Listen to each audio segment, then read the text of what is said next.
so many things go wrong when you're starting a company, and often I think people ask, what mistakes should you avoid making? And my answer to that question is don't even bother trying to avoid mistakes, because you're going to make tons of mistakes, right? And the important thing is actually learning quickly from whatever mistakes you make and not giving up. Right, and I mean, there are things every single year of Facebook's existence that could have killed us or made it so that it just seemed like moving forward and making a lot of progress just seemed intractable. But you just kind of bounce back and you learn, and nothing is impossible. You just have to kind of keep running through the walls. I spent a bunch of time analyzing and reflecting on why it was that we were even able to do it, because all reasons suggest that we shouldn't have been able to do it, right? Because all these other companies had way more engineering power and servers and time and money and all this stuff. And I actually think that this is a pretty instructive thing for anything that you want to go do, because this is the same property is going to be true for anything that you guys start, is that someone else is going to have more resources and be able to do it. The reason why I think we actually ended up being the ones doing it is because we just cared way more about it than everyone else, right? So there were always projects at some of these other companies that were these hobbies, but we always thought that it was this really important thing and really just felt in our gut and our heart that we wanted to do it.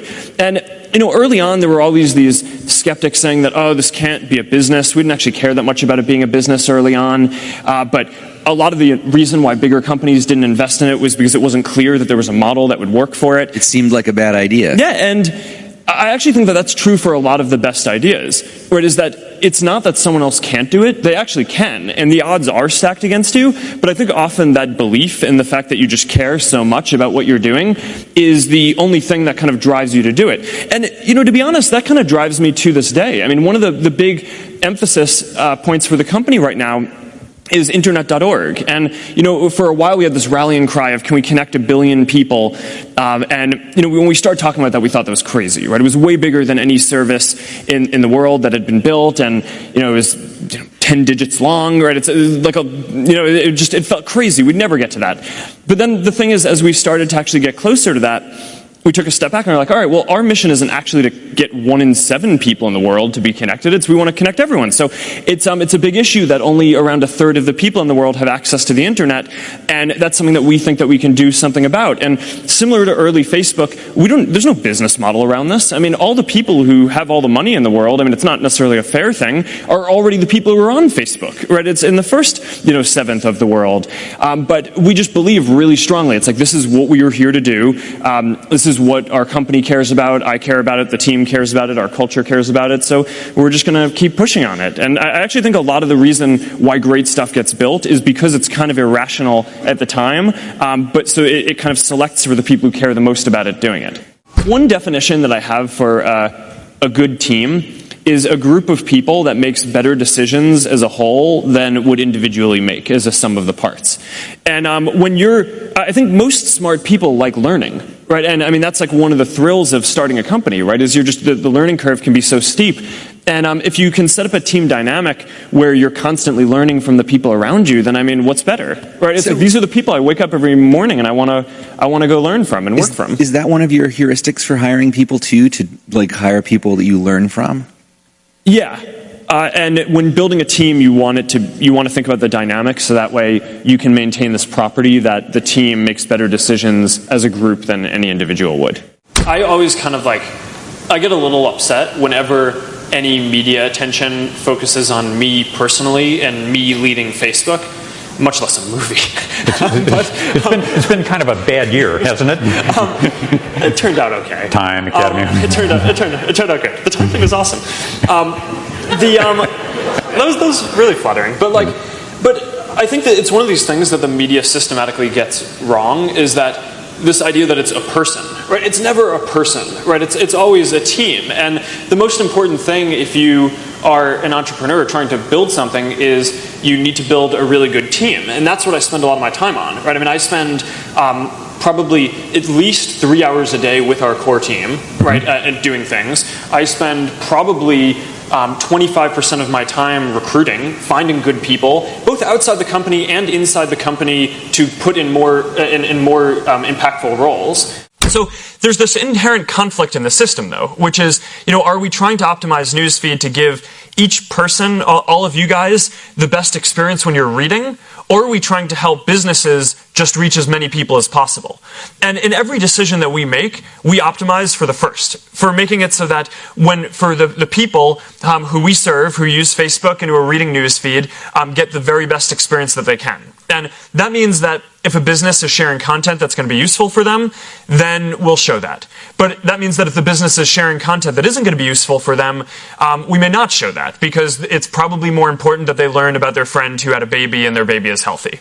So that's an important guiding principle for how we think about this stuff. And as the products continue to develop, there's just going to be more people sharing more things, and we're going to continue to try to do our best at showing the best things that we can, understanding that there's no way that a person will ever take the time to go through every one of the 1,500 things that are shared with them every single day. But that's kind of how I think about organic reach. And there are a lot of pages that are doing quite successfully, and their organic reach is growing quite a bit because they're delivering content to people that they really want.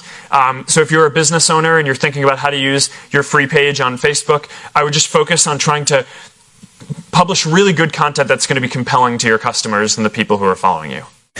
First of all, focus on it, right? I mean, I think you basically get what you spend your time doing, right? I mean, I want the company to build 3 products this year. I mean, we're going to work on a few others because people are interested in them, but those are the 3 things that I'm spending my product time on, right? You get what you put into it. If you spend a third of your time trying to make the people around you better through getting better people, mentoring, getting them to be better, getting the best people in your organization into more impactful roles, then I think over time that just accrues and you get a better organization.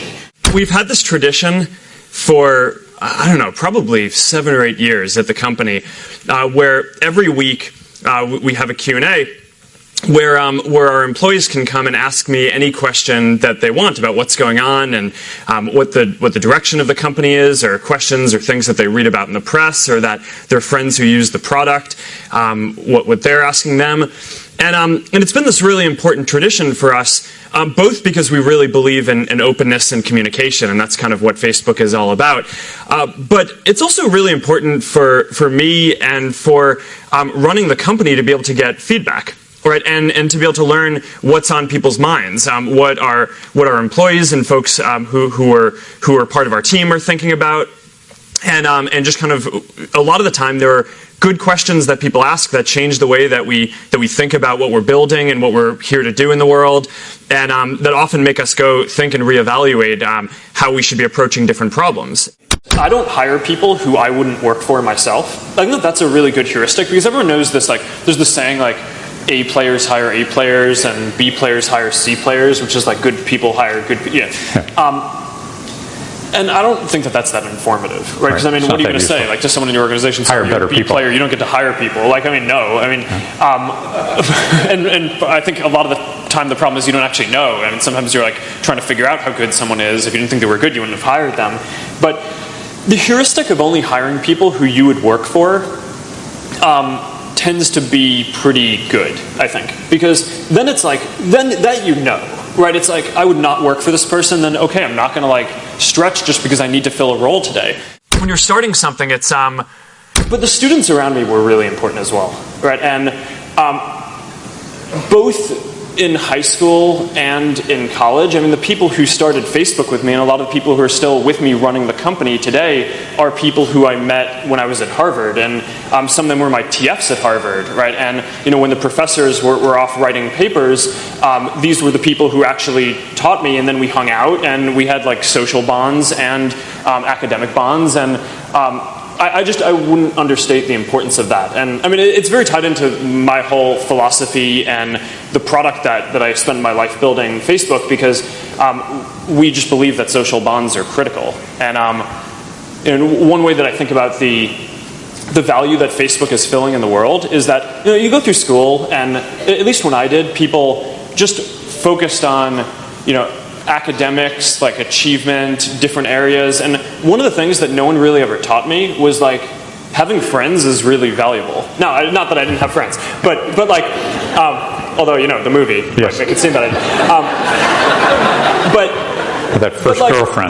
But for sure, I don't think anyone is like, it's not like, okay, third grade, we're going to teach you that like hanging out with people is a very important development, right? And I don't know, I actually think that is. And I think that's part of the reason why sometimes people view Facebook as a waste of time, but I actually think it's this extremely socially valuable utility. And I know that I wouldn't be where I am today without that aspect of my life being as developed as the academic part. It's just kind of hard. You need to be pretty headstrong about it, right? And there are going to be all these challenges that come up.